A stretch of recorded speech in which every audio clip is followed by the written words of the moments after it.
नमस्कार दोस्तों। Covid awareness series का ये चौथा वीडियो है। इसमें हम डिस्कशन करेंगे कि कोई भी जो महामारी होती है उसको कंट्रोल करने की क्या अवस्थाएं होती हैं। मुख्य रूप से चार अवस्थाएं होती हैं, जिसमें से पहला है कंट्रोल और दूसरा है उसमें एंडेमिक, तीसरा एलिमिनेशन और चौथा इरेडिकेशन। कंट्रोल मतलब होता है कि किसी रोग पर, किसी महामारी पर नियंत्रण स्थापित कर लेना। नियंत्रण मतलब ये होता है कि जब कोई पैंडेमिक बड़ी तेज़ी से फैल रहा है तो उसको कंट्रोल करना। भारत में जब इसके कोविड-19 फैलने का प्रसार बड़ी तेज़ी से फैल रहा था तो शुरुआत में तो कंट्रोल में था, लेकिन जब एक पीक पे चढ़ने लगा तो वो थोड़ा-सा कंट्रोल से बाहर हो गया। और जब उसका सेकंड म्यूटेशन मतलब दूसरी बार जब उसकी लहर चली 2021 में, तो जैसा कि कुछ लोग अनुमान कर रहे हैं कि 15 से 20 मई 2021 के बीच में इसका पीक चढ़ेगा। तो जब कोई महामारी बहुत तेज़ी से बढ़ने लगता है, एकदम पीक अवस्था में आ जाता है, जब किसी देश का मेडिकल इंफ्रास्ट्रक्चर जो है वो कमज़ोर पड़ जाता है, उसके हद से बाहर निकल जाता है, मेडिकल इंफ्रा पूरी तरीके से चरमरा जाता है, जितना हमारा डिमांड है उतना सप्लाई नहीं हो पाता है, तो ये कंट्रोल नहीं हो पाता है। लेकिन किसी भी महामारी को रोकने का पहला स्टेप होता है कंट्रोल करना। यानी जैसे जैसे फैल रहा है वैसे वैसे हम उस पर नियंत्रण स्थापित करने के जो ज़रूरी उपाय हो सकते हैं उसको अख्तियार करना। इसमें जो एफर्ट्स होता है वो नीडेड होता है।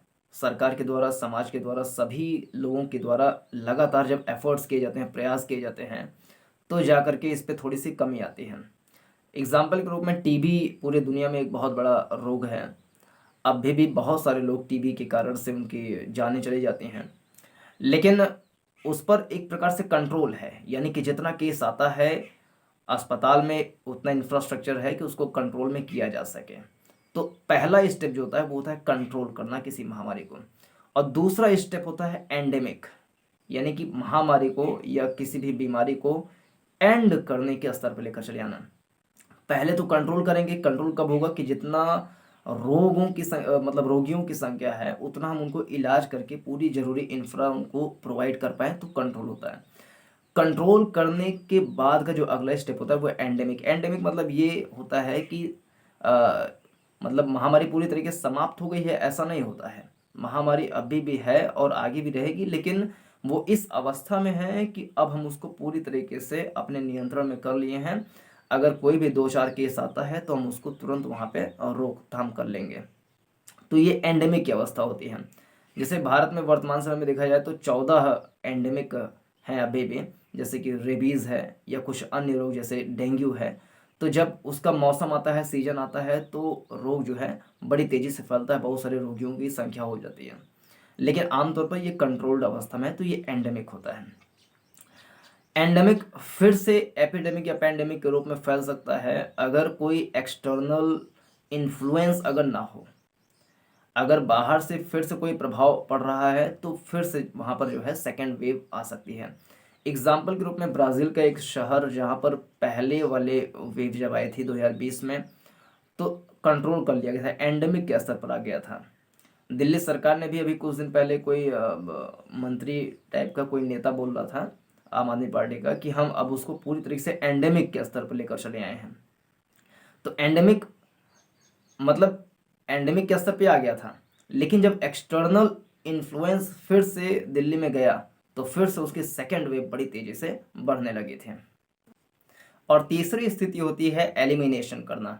एलिमिनेशन जब आईएएस की परीक्षा देते हैं तो उसमें जो एमसीक्यू टाइप वाला होता है, यानी प्रारंभिक परीक्षा, उसमें कुछ ऑप्शन को हम एलिमिनेट कर देते हैं, यानी कि छोड़ देते हैं। इसका मतलब ये है कि पूरी जनमानस जो है, पूरा देश जो है एकदम सुरक्षित अवस्था में है लगभग लगभग, लेकिन कुछ केस जैसे बीच में आ जाते हैं, लेकिन वो पूरी तरीके से कंट्रोल्ड अवस्था में एलिमिनेट कर दिया गया, उसको पूरी तरीके से उन्मूलन टाइप का कर दिया गया है। हालांकि एलिमिनेशन के अगला स्तर इरेडिकेशन वाला होता है, उससे निचला वाला स्तर एलिमिनेशन का होता है। मतलब कि इसमें भी कुछ कुछ केस आ सकते हैं। जैसे भारत में जो टीबी है, या डब्ल्यूएचओ ने जैसे पैमाना बनाया कि अगर 1,000 की आबादी पे किसी एक को अगर टीबी हो रहा है, 1,000 की आबादी शायद 10,000 की आबादी है, उसको आप चेक कर सकते हैं डब्ल्यूएचओ की वेबसाइट पे। तो अगर एक निर्धारित संख्या के अनुपात में इतने लोगों को टीबी हो रहा है या कोई भी रोग हो रहा है, तो वो समझ लीजिए एलिमिनेशन के स्तर पर है। तो इसकी परिभाषा अलग अलग रोगों के लिए अलग अलग होती है। तो एलिमिनेट करना मतलब ये होता है। इसके इसके लिए भी जो है पूरी तरीके से कॉन्टिन्यूस एफर्ट्स जो होता है वो रिक्वायर्ड होता है, यानी कि एकदम बहुत ज़्यादा उस पर तवज्जो नहीं दिया जाता है, लेकिन फिर भी अगर बीच में कोई केस आता है तो उसको हम निपटा सकते हैं। चौथी अवस्था थी इरेडिकेशन की। इरेडिकेशन मतलब होता है पूरे ग्लोबल तरीके से, पूरे वैश्विक स्तर पे देखा जाए तो किसी रोग को ख़त्म कर देना। एलिमिनेशन मतलब होता है किसी एक कंट्री में उसको रोकथाम कर लेना। जैसे कि भारत में जो टीबी है उसको काफ़ी हद तक रोका गया था। जैसे पोलियो है, पोलियो को 2010 में भारत में पूरी तरीके से एलिमिनेट कर दिया गया था, ख़त्म हो गया था। और 2014 में WHO ने एक सर्टिफिकेट दे दिया कि हाँ भारत से पूरी तरीके से जो पोलियो रोगी हैं वो एलिमिनेट हो चुके हैं। लेकिन इरेडिकेट होता है जो परमानेंट स्तर पर पूरी दुनिया से समाप्त हो जाता है, तो वो इरेडिकेशन वाली स्थिति आ जाती है। इसमें भी बहुत सारे जो एफर्ट्स होते हैं वो रिक्वायर्ड होते हैं। तो ये कुछ अवस्थाएं हैं किसी महामारी पे नियंत्रण पाने के लिए। अब ये देख लेते हैं कि कोरोना पर नियंत्रण पाने की क्या अवस्थाएं हो सकती हैं। अब ये देख लें कि कोविड-19 के खत्म होने का क्या अर्थ होता है। तो इसको हम उल्टे क्रम में देखेंगे कि क्या इसको पूरी दुनिया से ग्लोबली ज़ीरो किया जा सकता है, यानी कि इरेडिकेट किया जा सकता है। तो कुछ विद्वान मानते हैं कि नहीं, कोविड-19 को पूरी ग्लोबली जो है इरेडिकेट नहीं किया जा सकता है, क्योंकि इसमें क्या है कि इंटरनेशनली कोऑपरेशन चाहिए होता है, अंतर्राष्ट्रीय सहयोग चाहिए होगा। क्योंकि वैश्वीकरण के समय में अगर किसी एक स्थान पर एलिमिनेट कर दिया गया है, लेकिन फिर भी कोई दूसरे देश से अगर कोई व्यक्ति वहाँ पर आ जाएगा तो ये संभावना है कि वहाँ पर फिर से वो महामारी बड़ी तेज़ी से फैल जाए। तो इसलिए इंटरनेशनल कोऑपरेशन के लिए ये ज़रूरी है कि जो वैक्सीन्स हैं, तो वैक्सीन्स का उत्पादन बहुत ज़्यादा मात्रा में और सस्ता उत्पादन हो, और पूरी तरीके से कहने हर एक देश में उसको पहुँचाया जाए। जो अफ्रीकन कंट्रीज़ है वहाँ पर पहुँचाया जाए, क्योंकि अमेरिका, यूरोप, यहाँ सब तो मान लीजिए कंट्रोल कर लिया जाएगा, लेकिन जो अफ्रीकन कंट्रीज़ हैं वहाँ पर इसकी बहुत ज़्यादा दिक्कत होगी। तो जो WTO है, वर्ल्ड ट्रेड ऑर्गेनाइजेशन जो है, उसमें जो पेटेंट एक्ट है 1995 का, उसमें कुछ संशोधन किया जाए ताकि जो पेटेंट हैं अलग अलग वैक्सीन्स के लिए उसको कुछ समय के लिए निरस्त किया जाए, और सभी कंपनियां जो पूरे देश दुनिया में हैं वो किसी के भी वैक्सीन के फार्मूले का यूज़ करके बहुत सारे वैक्सीन्स का उत्पादन करके पूरी दुनिया में पहुंचाएं, ताकि इस पर रोकथाम हो सके। तो इंटरनेशनली अगर कोऑपरेशन होगा तब तो ये हो सकता है। कुछ ऐसा भी कॉन्सेप्ट आ रहा है कि जो वीज़ा होता है, वैक्सीन वीज़ा वाला कॉन्सेप्ट, यानी कि हम उसी को ही वीज़ा देंगे जो कम से कम 2 टीके लगवाया हो, उसके बाद किसी को वीज़ा नहीं देंगे अपने देश के लिए। तो ये वैक्सीन वीज़ा वाला भी कॉन्सेप्ट आ जाएगा, तो इससे खैर थोड़ा सा रोकथाम हो सकेगा। लेकिन ये कोई अस्थाई समाधान नहीं है कि कोई अगर जाना चाहे तो पता लगा उसकी टीका नहीं है, तो उसके लिए ज़रूरी है कि टीके की उपलब्धता पूरे संसार में प्रचुर मात्रा में हो जाए। अगर देखा जाए पूरी दुनिया में 1/3 डेथ जो हैं वो इन्फेक्शियस कॉन्टेजियस डिजीज़ के कारण होते हैं, यानी कि जो छुआछूत वाले रोग होते हैं, संक्रामक रोग जिसको बोलते हैं हिंदी में। तो 1/3 रोग संक्रामक रोग से होते हैं। तो अब जिसमें जैसे टीबी हो गया, कोविड-19 हो गया, ये सब संक्रामक रोग में आते हैं। तो उसको तब तक एलिमिनेट या इरेडिकेट नहीं किया जा सकता जब तक पूरा इंटरनेशनली जो है कोऑपरेशन ना मिले। तो पहला तो यह इरेडिकेशन वाले स्तर पे। दूसरा एलिमिनेशन वाला स्तर है।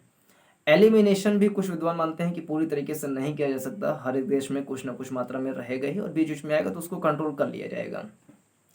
अमेरिका में देखें तो 0 से 18 साल के भीतर जो आयु वर्ग के लोग हैं उनकी संख्या करीब करीब 24% है। लेकिन उनके लिए वैक्सीन जो 18 साल के नीचे वाले हैं उनके लिए वैक्सीन अभी बना नहीं है। भारत में 33% लोग ऐसे हैं जो 0 से 18 साल की आयु वर्ग के बीच में आते हैं।